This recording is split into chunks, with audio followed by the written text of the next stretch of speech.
Okay, so the current topic is what to call it something analytic geometry on the plane. Okay, so it's entirely based on um,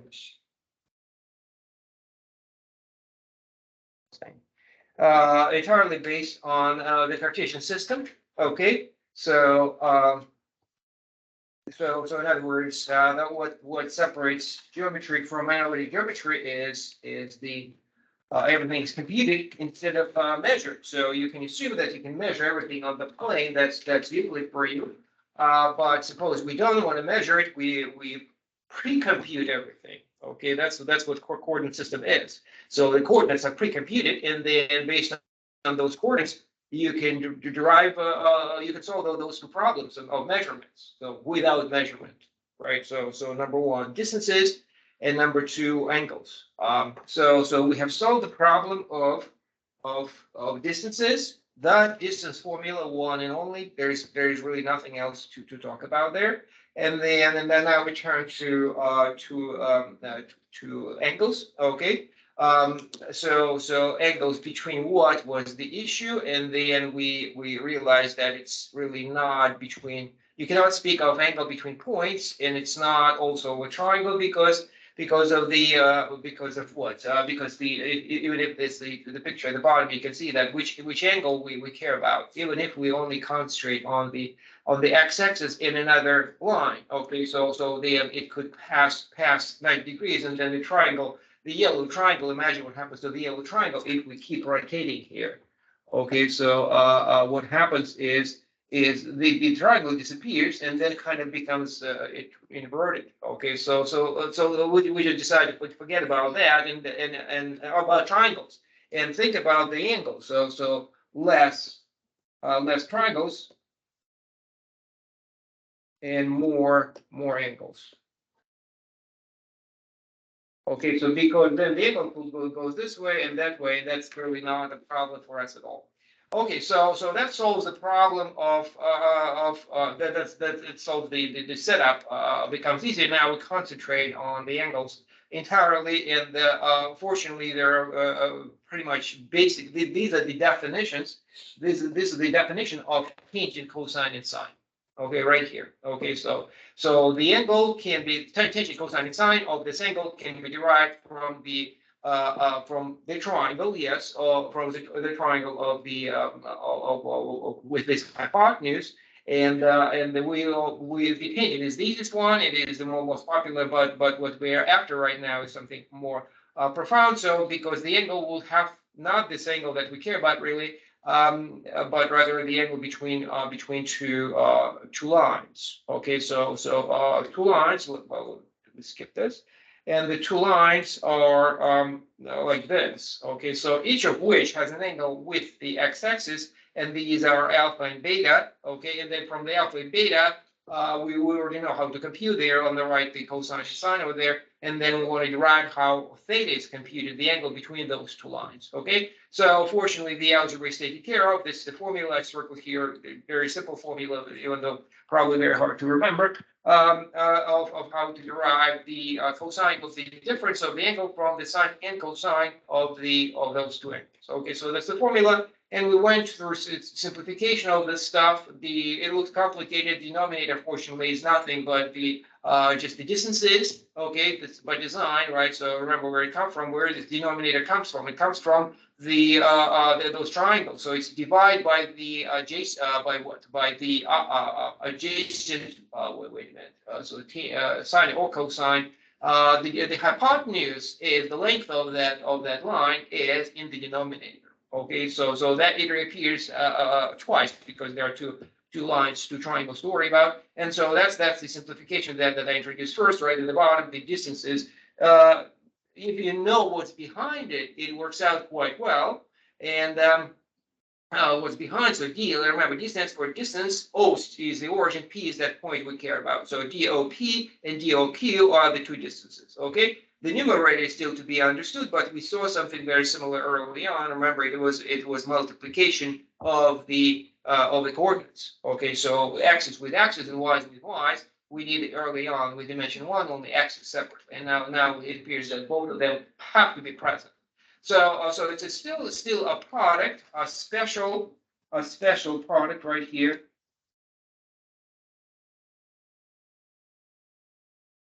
Special way to multiply vectors, if you think about it. So we're getting to vectors now. So one is x, y, the other one x prime, y prime, and we multiply them in this some kind of special way. So that's not we're not stopping here because this is expressed in terms of the points. This is the picture right here. So it is more productive to think in terms of vectors, and so we introduce vectors as a way to facilitate the kind of idea of direction. What is the direction? And the answer is it is part of the information contained in that vector, two numbers. In addition to the magnitude, the distance from O to P, it also contains the direction, without explaining what direction is, but certainly is there, right? So if we know the vector, we know the direction. So we don't really have to now think about what the meaning of the direction is. We just speak in terms of vector. So vectors point in a particular direction, and that's all we have to do. And then the advantage, of course, of algebra of vectors is the algebra of vectors, which which will be a big deal, right? So this one gives you geometry. Okay, so points, you can have distances between them. The algebra, and this one gives me algebra. So that's the difference. It's seemingly two numbers combined together, parentheses or triangular brackets. It seems to be the same thing, but the entity that we have created are different. So geometry, once again, points, and therefore measurements are on the left for the points, and for vectors we have algebra. Okay, so once again, if you think about the point of being forces, remember came up last time, two forces, you can add them, right? So if force is a vector, then you can add them together, producing a new vector. You don't do that with points. So as I said, the magnitude is very easy to extract from the vector in this manner. So it's a distance from the beginning to the end. Okay, so notation that we use are double bars. In all dimensions, as in high dimensions too, as a substitute for the absolute value. So it's kind of reminds you of where we're coming from. So the magnitude, this is like this. You can say that the magnitude of a -3 is 3. Okay, so that's the analogy with the lower dimensional situation that we have here. Okay, so so finish the sentence. If a vector A represents the velocity, its magnitude represents what?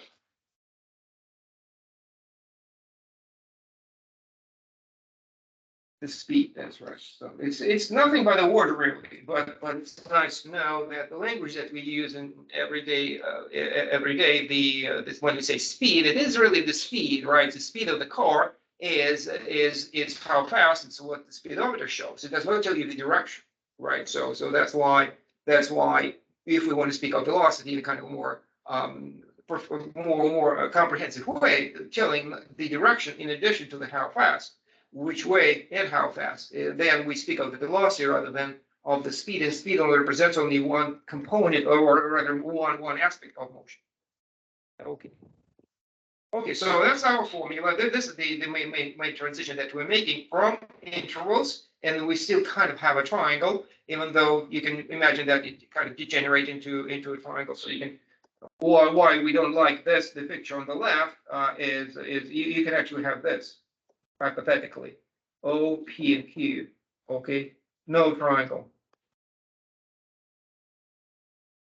Okay, so there is nothing wrong with that picture on the top of the left, and we want to handle that in the same manner without referring to any triangles, and that's why one way to deal with it is just to choose vectors instead of intervals, and just dealing with vectors instead of dealing with triangles. So there is no triangle anymore. Okay, so there are two vectors, and then as you can see, what has happened is once again we added arrows. Okay, and then that's the fair replacement is replacing distances on the left with magnitudes on the right, because that's what we care about. The formula then becomes what you see at the bottom. Those two distances I just showed you, now they are simply the two magnitudes. So magnitude of one vector, magnitude of the other vector is there in the denominator.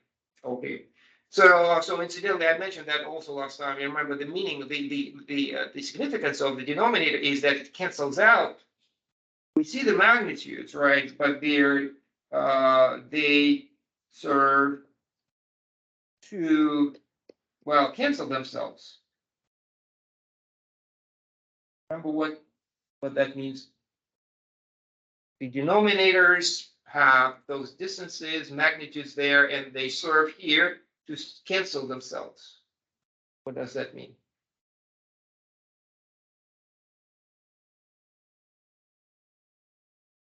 Because they also present implicitly in the numerator. To begin with, and secondly, we do not want the answer that we are after to depend on the magnitude.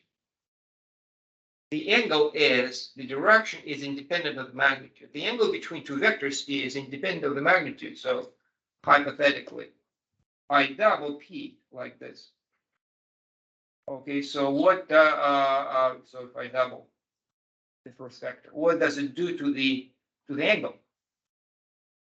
Nothing, right? So the denominator doubles. Okay, so it seems to be changing, but it's not, right? So it's in fact both numerator and denominator double, right? So if I double, think about it. If I double, then I'll have the say the first one. I put 2 here, I put 2 there, but also I put 2 here and 2 there. That's what doubling would do, and then it cancels out as intended. So that formula is really is designed as to take care of the direction in properly in the one way to have it properly. You know that you're on the right track if as you can see the direction is unaffected by the magnitude of the vector. Okay, so in the denominator where that magnitude is explicitly visible doesn't change the fact that it's also implicitly in the numerator, and they cancel each other out, and that's so things work out quite well. Okay, it's called the dot product. A big deal in linear algebra. Okay, the goes throughout.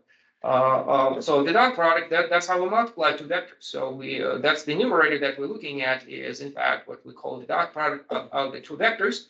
And so x's with x's, y's with y's, and add them together. So that's all there is. Okay, so sometimes you put the dots, sometimes you don't put the dots. So notation varies a little bit, but I'll stick to this notation. So vectors are triangular brackets, and then I put a dot between them to indicate what it is. So it's a new operation. New operation. Of course, not to be surprised, but nonetheless, maybe take a moment here. So we introduce new entities, right? So I'm sure you have seen points before, but vectors are, let's say, new. Maybe you have seen a little bit of that. So that's a new entity that we have introduced, and then we jump kind of straight to maybe too quickly to a new operation on there, even though the algebra of vectors has not been discussed yet. But then because we are driven by this problem that we're trying to solve the angle, so then the very first operation that comes up is the dot product, because it serves as the numerator of our formula. So our formula, remember, it's we're still on it. Trying to find the angle of between two vectors, and then it turns out that there is some strange expression in the numerator, and we just want to give it a name. Okay, so it's called the dot product because there's a dot there. So it has an interesting properties. So let's quickly run through it, look at it. If you do dot product of a vector with itself, what do you get? You get the magnitude squared. Right, look at it. AB dot AB. So x is with x's, y is with y's, and you have a squared plus b squared. That's the squared. That is the squared magnitude. So there's no like 2AB, you multiply A and B. No. Look at the definition at the top. So you take A's, and they produce A times A, and then you take B's, and you multiply B's. Well, that extra term sure is something to worry about. The reason is, well, that actually why there is no other terms. Why not? Actually, there is an explanation why there are no other terms. 90 degrees. Our x's and y's are treated apart from each other, so you can see there is no interaction A and B. Why so? Because the angles are 90 degrees. And that's in one, and so in that's why the Pythagorean theorem does not have any extra terms. Remember the formula that does have extra terms. What's the theorem that generalizes the Pythagorean theorem? If anybody has ever seen it? A squared plus b squared. If it's 90 degrees. If it's not 90 degrees, there's more. Anybody has seen this before? It's called the law of cosines. So there's 2ab cosine alpha. Yeah. A squared plus B squared. Right. So that extra term combines A and B. That's where it comes from. It comes from the angle that is not 90 degrees. If it's 90 degrees, cosine of 90 degrees is 0, that term disappears. We have the Pythagorean theorem, and we have the dot product for the rectangular system. The Cartesian system is a rectangular system. If our system of coordinates was skewed like this, then we would have to do that extra term in order to make sense. It still works out perfectly well, but as you can see, it's just extra work, and so we will stick to the Cartesian rectangular system of coordinates. Okay, so all right, so this is the let's write the rewrite our formula for cosine. So denominator is still the two magnitudes multiplied by each other, and the numerator is the dot product. So there's a symmetry, right, between numerator and denominator. Just keep in mind that the multiplication is different, right? So multiplication in the numerator is not the same as multiplication in the denominator, because in the numerator it is the dot product. What kind of multiplication in the denominator? The answer is just a regular multiplication of numbers, because what magnitudes are, they're just numbers. So magnitude is a numerical attribute of a vector, and so once you have them, you just can do anything you do with them. So like I said, you just multiply two numbers in the denominator. Okay, and the numerator, that's the special thing that we just introduced. Okay, so let's if the formula looks cumbersome, it is a little bit. So what the idea is to do about it is quite a leap here, and give names to vectors apart from their coordinates. Okay, after all, we have two vectors, and that's it. In the right hand side, there are only two things, two vectors. So okay, so let's just, rather than explicitly writing their coordinates, which makes it kind of extended and kind of long, this is what I do. So a vector u is OP and vector v is OQ. If that's the case, so names to the to the two vectors, that's how more compact the formula is now. Okay, the dot product in the numerator, and once again the product of the magnitudes in the denominator. Very explicit. You can also well, in just a minute, we will take this formula apart again.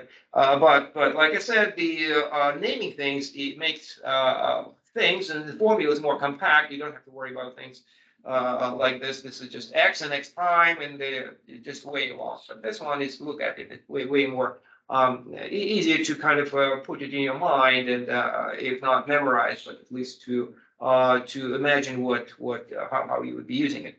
So anyway, speaking of which, there is here. Let's run one example before we're doing this. One example actually finding the angle. So literally you can ask a question about the way we did the angle between lines. Okay, so between lines rather than between vectors. So which just involves extra work, but no big deal. So these are the two lines: negative x plus 3 and x minus 1. Okay, so the shifts do not contribute anything to the y-intercepts do not contribute anything to the direction. So we'll just drop them. Okay, so that's okay. So I end up with these two lines. Okay, so I could try. The slopes are clear, by the way. -2. We are talking about angles, so we surely can easily drop. This goes like this, and this goes like this. So we well, maybe not like this, but something like this. So the angles are clear for each of them. The angle is clear because it is determined by the slope. It's the angle between them that's not as clear. So this one. So -2 is the slope of the first, 1 the slope of the second. That doesn't help us. So what do? We need vectors. Okay, so we need two vectors that follow these lines. Okay, so we are making this transition once again. Remember when we did parameter curves, that came up. If you have a uniformly constant speed motion along the straight line, then what determines that straight line is a vector, and that vector is your velocity vector, if you will. So that's exactly what we're trying to do. We can think of this as roads, and we need to find cars for them with velocities. That's the way to do it. So roads, so they are literally they are rigid. They are there and they're not doing anything. So it turns out actually easier to understand these roads if we put a car on it, on each of them, and with a particular velocity, constant velocity, and then just that velocity will be a vector, and it will tell us everything we need to know about this road. Turns out that's how we do at the point of parameter curves. You can sort of turn around and study what is that under our feet. Okay, so anyway, so this I choose 2 points, and these 2 points for the first one, 1, -2. Okay, so it's here somewhere. 1, -2 is the point, which gives me also the vector, and this one is 1, 1. Okay, so these are the endpoints. There's points on the lines that I choose, and then I match them up with vector. Let me just write straight away. U is equal to 1, -2, and V is equal to 1, 1. Okay. So these two vectors then go into my formula, this formula right here. So I do the dot product of the numerator of these two vectors, right? And then what goes here, and then just carry out the computation. So 1, -2 times 1, 1. Pairwise computation. Y times 1 gives me 1, and then I do go -2 times 1 gives me -2. So -1 is the numerator. Okay, the denominator of it is the two magnitudes multiplied by each other. So 1, -2, the magnitude is 1 squared plus -2 squared. Okay, square root, which gives me square root of 5. And here is 1 squared plus 1 squared. Square root gives me a square root of 2. So altogether, the denominator is square root of 10. Okay, so altogether, it's negative square root of 10. Okay, so hold on a second. What is our cosine? Why are cosine negative here?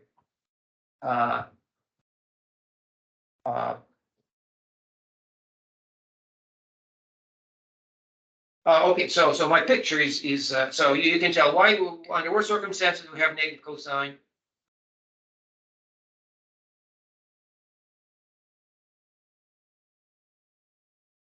How can you have a negative cosine?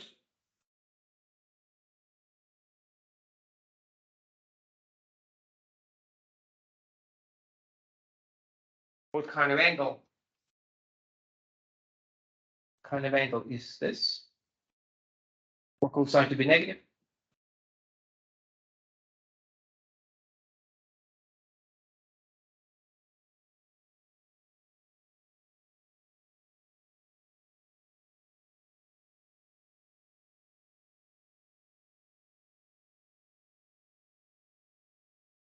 So remember the definition of cosine.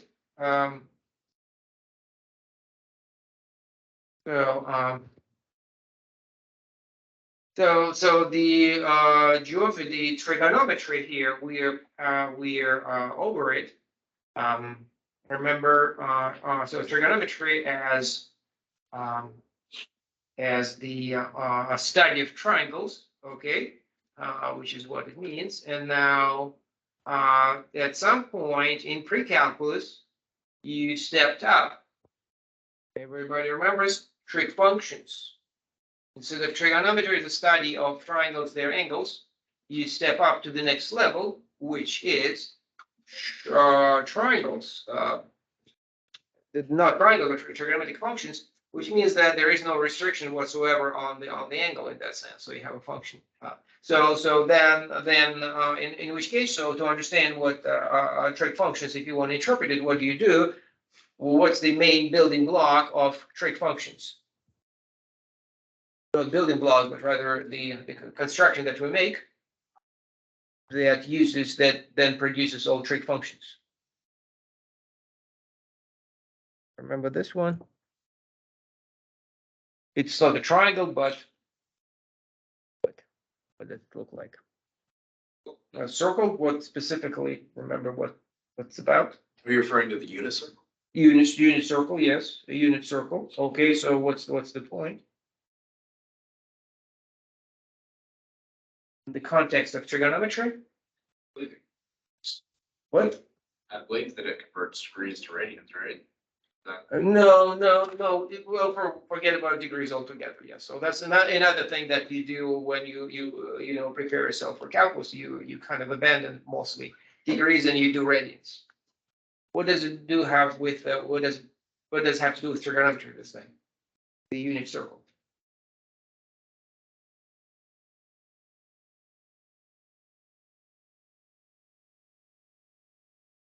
You out? Okay. What's next?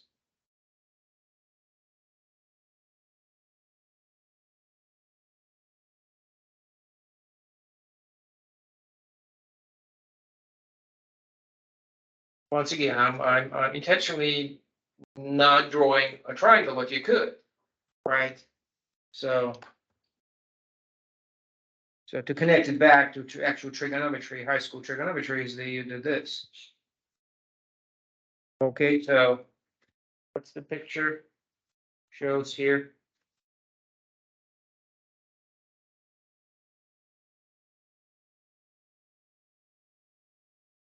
I have to review this business.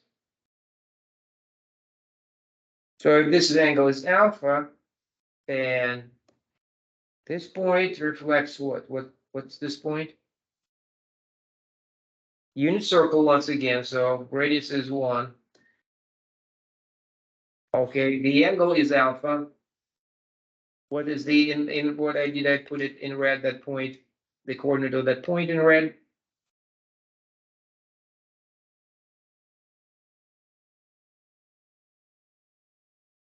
You see a right triangle, don't you?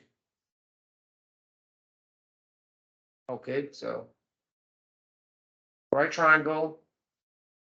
What's the hypotenuse of the right triangle? Of this right triangle? What? The blue line? It is, or what, how long is it?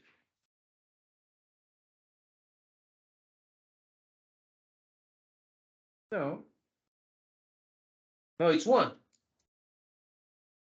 It's it is a unit circle. It's a unit circle, so it's just nothing but the radius. That blue line is nothing but the radius of our circle is 1, which means that when you do trigonometry, what happens? Denominators are gone. Okay, so you say, well, opposite over the adjacent, whatever. The hypotenuse is 1, so which is always in the denominator. We just did that a minute ago. So, but then it's gone. And so which means that this is nothing but cosine alpha. Okay. So in the bottom part, right? This is my triangle, and this part is adjacent divided by the adjacent divided by the hypotenuse, right? And hypotenuse is 1, so you end up with so that's what you do when you do trig functions. You get rid of the denominators and all the triangles, because one triangle, once again, we don't care about how large the triangle is. Let's make them all triangles, those right triangles for the Pythagorean theorem. And the definition of trig functions, let's make them all of radius of hypotenuse 1. Okay, so we have them all. The angles are all taken care of. So then the bottom is cosine, and where's sine?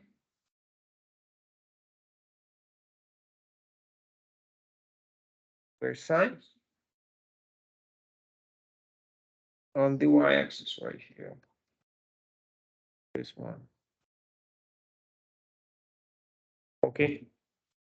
So that is the construction that the trig functions are based on. So once again, unit circle, draw a line, angle you're interested in, and then what do you do? The angle of that. Oh, it is. You think of it as a rod, a rotating rod, and you don't really care about triangles at all. And so I speak of the triangle just to link it back to to high school trigonometry, but really we only care about the angle. And that angle that in green, it could be up to 90 degrees, but it could pass 90 degrees. Right, so the triangle, that triangle will disappear. Think about it. So once again, if I rotate the radius beyond 90 degrees, beyond vertical, what happens? The triangles that we are just staring at will be gone. Okay, so it will degenerate and then will kind of reappear all twisted or inverted, on the other side. So we don't want to speak of triangles, and we just say, well, the x coordinate of that point is cosine, the y coordinate of that point is sine.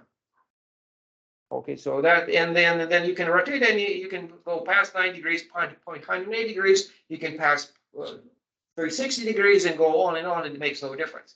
You can rotate in the negative direction as well, so any alpha will be appropriate as the angle, and then no matter what alpha is, it will produce an angle, and that angle will have the line, and it has x coordinate, y coordinate, and it will be repeating itself, but the domain of the function that you have built this way will be negative infinity infinity. So alpha being the input variable, and the output variables are these two. So we are building two functions at the same time, sine and cosine, and these are the two outputs. Okay, so that's a quick review of trigonometry. So how much we're going to need it, I'm not sure right now, but this is certainly, once you see this picture, and that's the picture you should have in your mind every time you think in terms of angles and trig functions. Can you have a negative cosine? Yes, you can. From this picture, what kind of angle will produce negative cosine?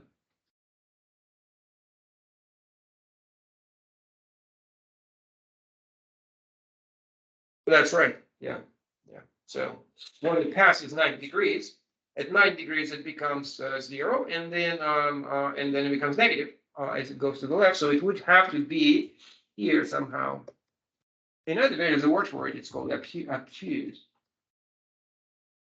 An obtuse angle, right, will produce negative arc cosine, which means that my picture that I kind of casually drew here is misleading, which is okay. So it looks like it should be maybe acute angle, but actually it turns out to be not acute, but obtuse, so larger than 90 degrees. So larger than 90 degrees. And so something that you might overlook when you start thinking about it, but the computation will never fool you. So that's simple. Let's face it, this is a simple computation, and it reveals, yes, indeed, it turns out to be the larger than 90 degrees, and then imagine then, having said that, so this is, you surely need to know this, but imagine that you don't. What does that do to you? So need to know.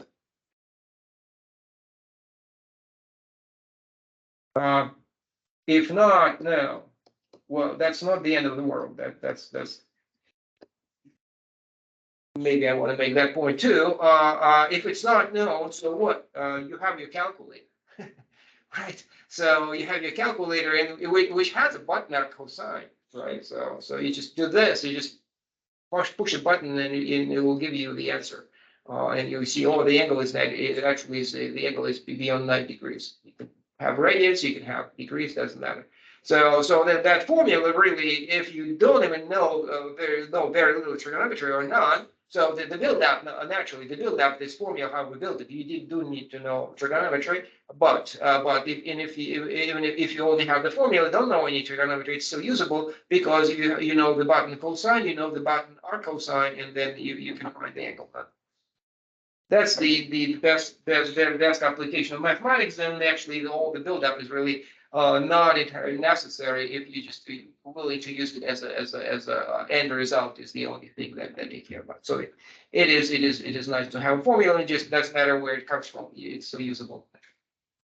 Okay, so that's a typical problem. That, as you can see, there are extra steps. A typical problem of finding the angle between lines. As you can see, it's not unambiguous. Not unambiguous. What is that? What am I talking about?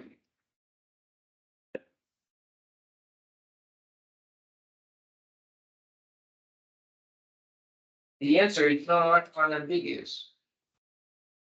In what sense?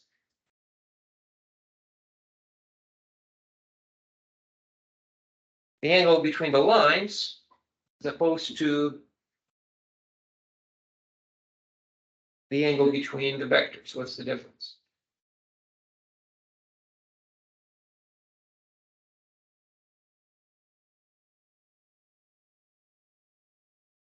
It came up last time, as a matter of fact.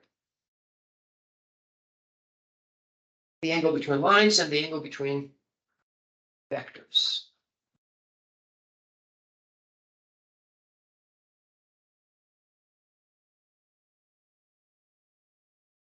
This picture. You have to find the angle between lines, and then what? What? There's a standard. Well, there is a solution, yeah, but the ambiguity. You see the ambiguity? Two sets of angles. There are two sets of angles, right? So you can either this one or that one. Okay, both of them are valid answers because there is no particular direction on the line. But the vector does have a particular direction. So then it depends on which vector you choose to represent that line. That will produce one unambiguous answer, but your choice of the vector would be ambiguous. There will be always two choices. It's like once again, if you think about the road, right? You can drive that way, you can drive this way. Okay, so naturally the answer will be different, even though what's the difference in terms of the angle? They're complementary. So it's not the world. If you can arbitrarily pick one, and then you'll know the answer, the other, right? So because the complementary angles, so they differ by 180 degrees. So if we found, for example, this is 45 degrees, then the 135 degrees is the other angle. So you have solved the problem of both. Nonetheless, keep that in mind. So it's there are two answers, two equally valid answers about the lines, and not so about the vectors. So this is entirely unambiguous. Only one. So two, and this is one. Okay, so all right. So extra angles. Angle with itself. Angle with itself. Okay, so the formula applied. What if the vector? I plug in a vector into my formula. We just did a vector. Remember, I actually didn't. I forgot to make that point here about the over here. We did a vector with itself. And what the dot product with itself? The answer is the magnitude, which means that we don't need magnitude, right? If we have the dot product available, we don't need to magnitude because we can always get it. Okay, so if you need the magnitude of the vector, you just do the product with itself, and then that's it. So in other words, it's absorbed. The idea of magnitude is absorbed into the idea of the dot product. Okay, so in the meantime, here the idea is the angle with itself, and as you can see, the cancellation is happening as expected. Okay, so the numerator becomes the magnitude, and the denominator is also magnitude of that vector. Vector OP, and then there's a cancellation, and the angle, the cosine is 1, and the cosine equal to 1 means that the angle is 0. So that confirms that our formula is correct.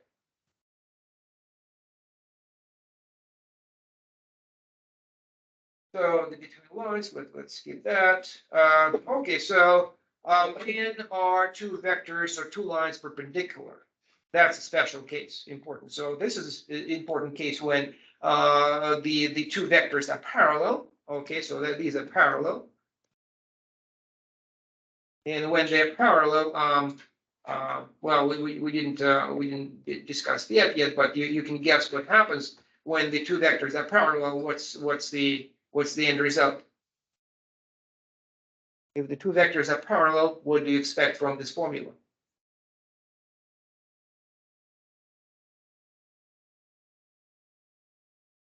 The angle would be 0 if they're parallel with it. No, it will be 1. It will be 1. So the angle is 0. Cosine is 1. The angle is 0, if that's what we mean. So this is a special case when the two vectors not just parallel to each other, but they are equal. So if you speak of parallel vectors, then we just to completely analyze the formula, we would have to make an important conclusion that two vectors are parallel two lines are parallel, we know what it is. What does it mean for two vectors to be parallel to each other? And the answer is very simple. They're multiples of each other. Okay, so there you go. And so you'll note. So once again, we are pushed towards algebra vectors again. So that's algebra. Well, vectors multiplied by a number to stretch by say a factor of 2. And naturally, what it does to the angle, nothing. So because there will be cancellation between numerator and denominator, and we discover that the angle is the cosine will be 1 again, and the angle will be 0. The only possibility is that naturally when lambda is negative, what happens if lambda is negative? What's the cosine?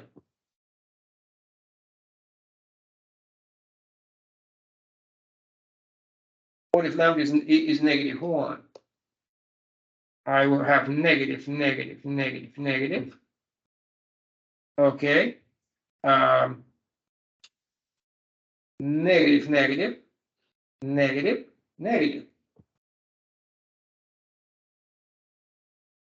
Okay. So what's the conclusion?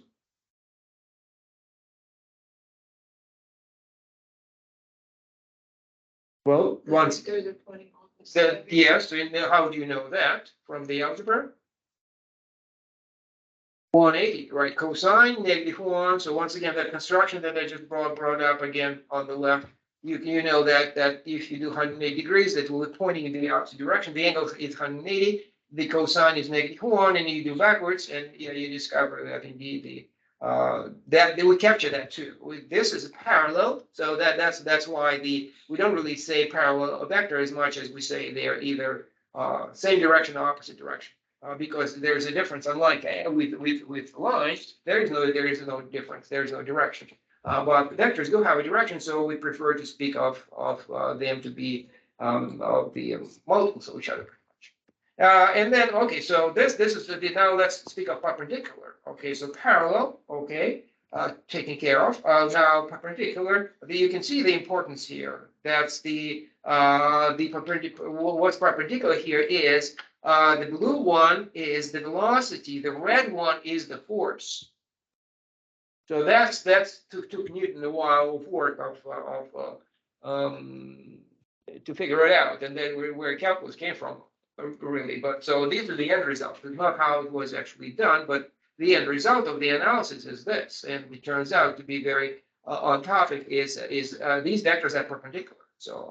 So the vector of velocity is equal rotation is this way. Okay, so then the vector of velocity is tangential to the path, to the trajectory, and but the force is towards the center of the circle, because that's where the gravity is.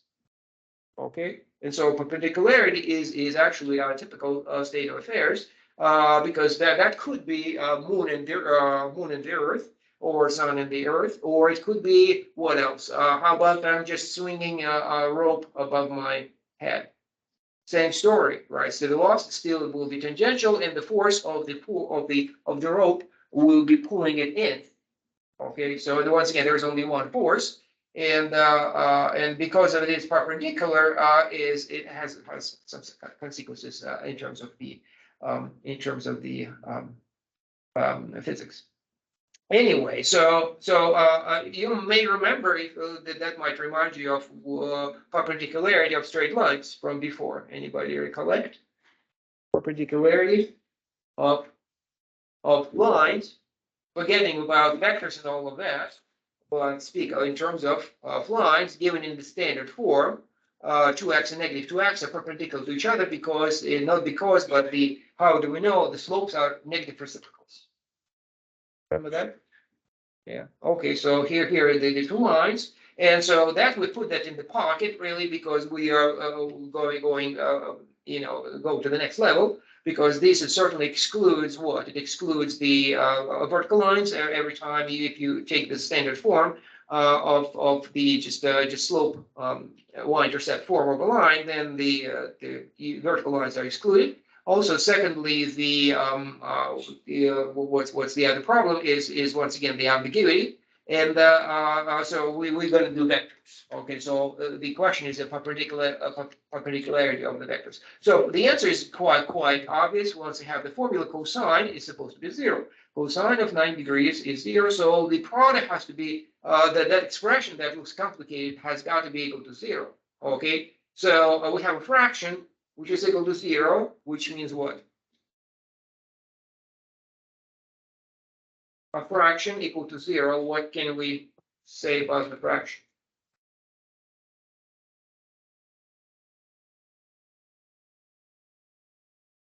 The numerator must be equal to 0 because the denominator cannot be equal to 0 because that would be between division by 0. And we assume, remember, every time when we study the angles, we have this basic first number one assumption was the vector cannot be equal to 0, in which case the direction is undefined.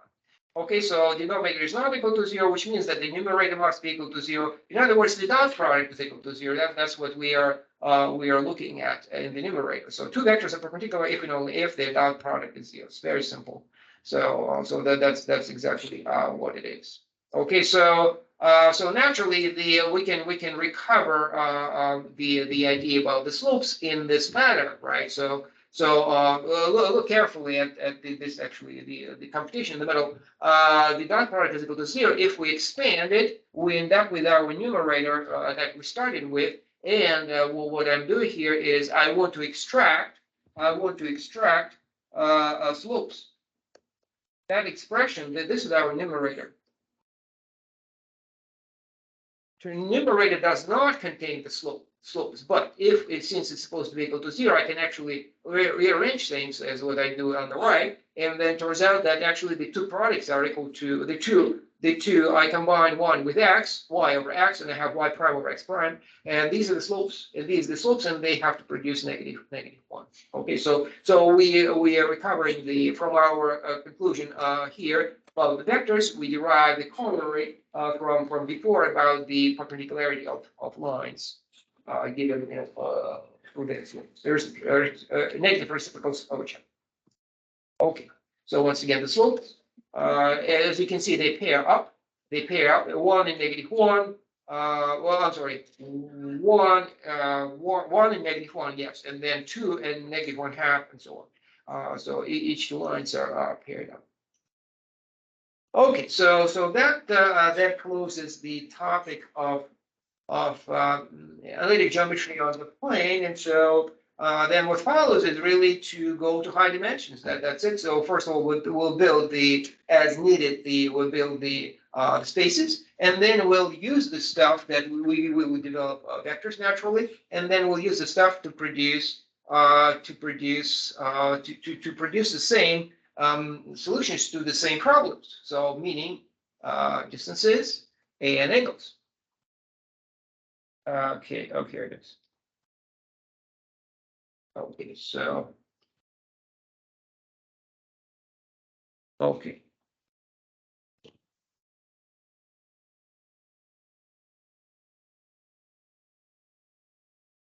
Okay, let's see. Okay, so multidimensional spaces now. Okay, so that's the next topic really. So it's the same story. So imagine that I hope you have learned that part well enough with some connections to the prior exposure to analytic geometry. And now we want to do the same, but in high dimensions, not just 3, but beyond that. Okay, so we have this good starting point with dimension 2, and then we'll go past that. So multiple variables, multiple dimensions, that really explains where everything comes from. The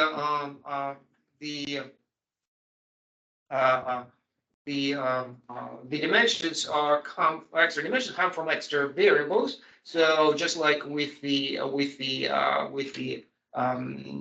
function of two variables, 2 inputs, 1 output, 3 variables, and we are already living in 3-dimensional space. Okay. Parametric curves has 1 input, 2 outputs. That's once again dimension 3. Okay, so if you go to parametric curve, if you go with a vector field, then you have 2 and 2. That's 4-dimensional. So calculus is not about calculus. The calculus studies functions, and the functions that calculus studies require more and more variables, and then you are stuck pretty much with the necessity of going beyond the plane and beyond the three-dimensional space, and so it better just go with multidimensional to begin with. So the linear algebra in calculus, as you can see here, is what is so linear in calculus, what linear algebra takes from calculus, and the ideas are here.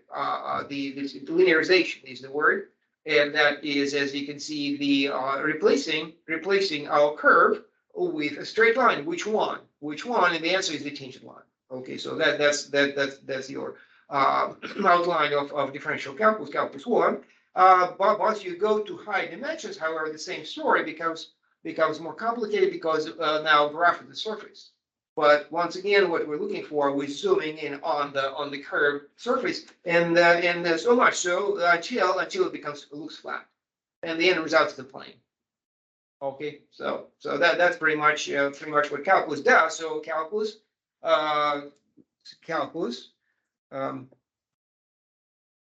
looks for linear algebra. Well, everywhere.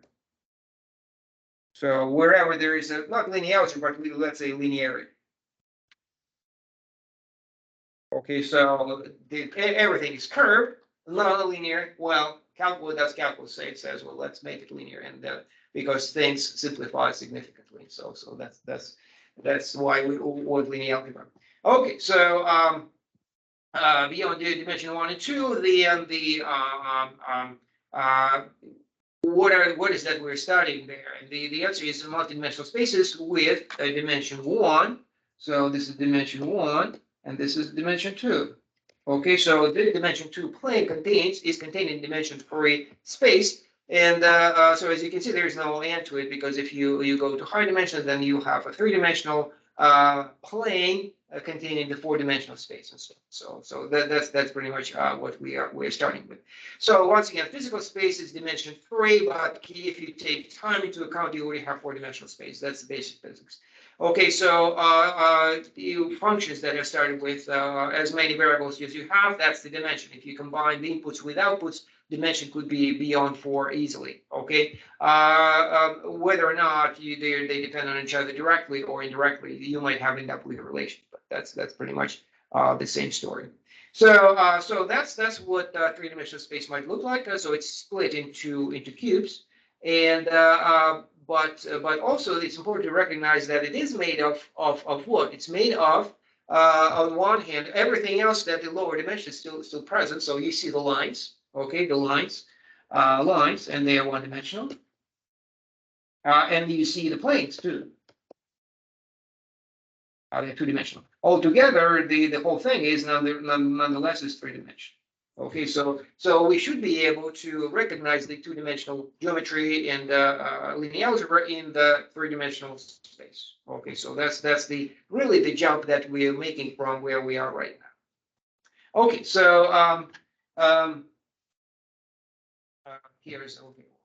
Talked about if you want more variables in kind of an engineering context, think about the plane. So three numbers indicate its location, but also there are three numbers indicating the orientation of the plane in space. They are listed here somewhere. Funny words: the roll, the pitch, and the yaw. Okay, so six numbers describing the state of the plane in the air. Okay. 6 numbers, you have 6-dimensional space, because all of these numbers are independent, which means that yes, there are 6 degrees of freedom entirely, and therefore the plane is living in the 6-dimensional space.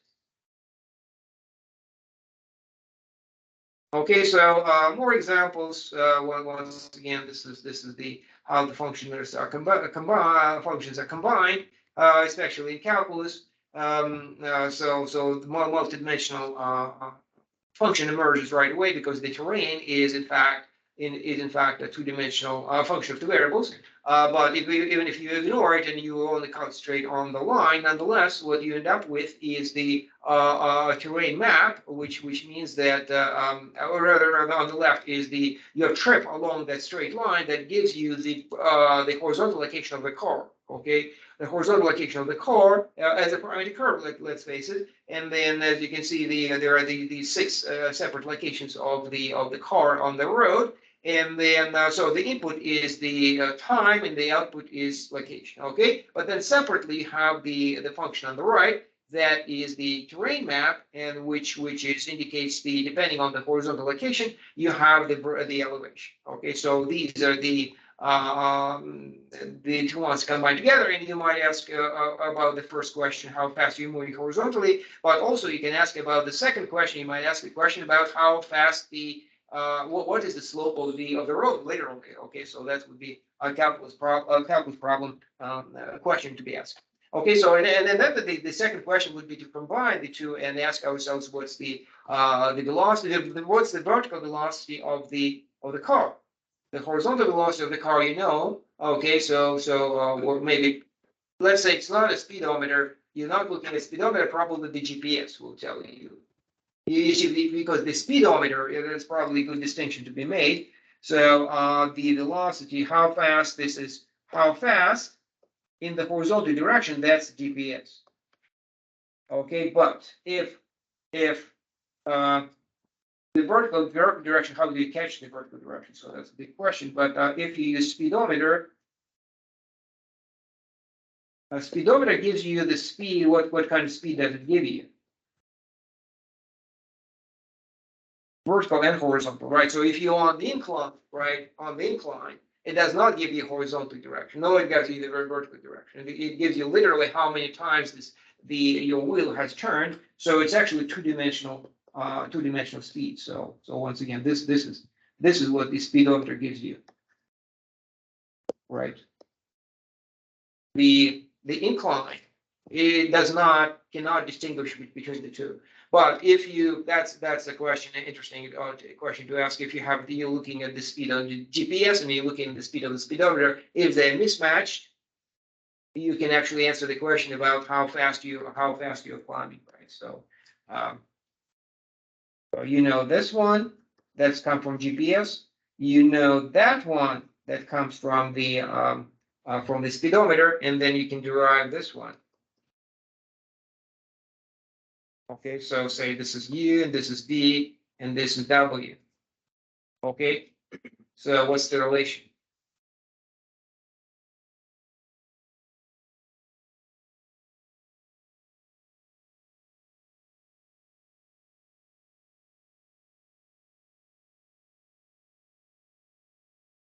The vertical is unknown, and the incline, the actual speed is also known. Well, so no, I don't want to go into this.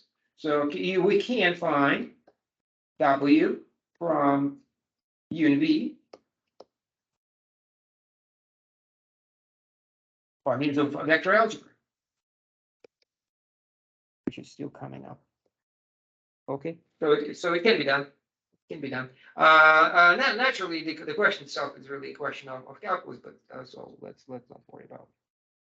Okay, so once again, that's the same question. When the dimension increases by one, trip is actually a trip through a plane. Okay, so imagine that your road here is not straight road but curved road, which means that what does that mean? It means that your trip map is actually a parametric curve. So once again, a bunch of points on the plane with labels of time, labeled each with a moment of time where you are. And then you're not looking at the terrain map of the road, but rather look at the terrain map of the whole thing, of the whole terrain. So its input is then the plane, the two variables, the coordinate on the plane, and the output is the elevation. Okay, so that's the data. We already saw this. This is the topographic map. It gives you the elevation. This one is done with Excel. You number the you color the numbers, or you click the plot the surface, and that's what you get. Okay, so let's just skip this for way more. Okay, so the point here is the actually is a subtle point, but for the future is very important. That's the compositions. Okay, so let me in fact scroll back to understand what's happening here is to understand your motion in the vertical direction, you have to compose these two functions. Okay, so compositions, everybody remembers what compositions are. We talked about that early on, but these are more specific functions. So what do you know about compositions? What's the main operation there? We'll look at the variables, so in case you've forgotten about that. So well, here it is. The right here. So this is the key right here.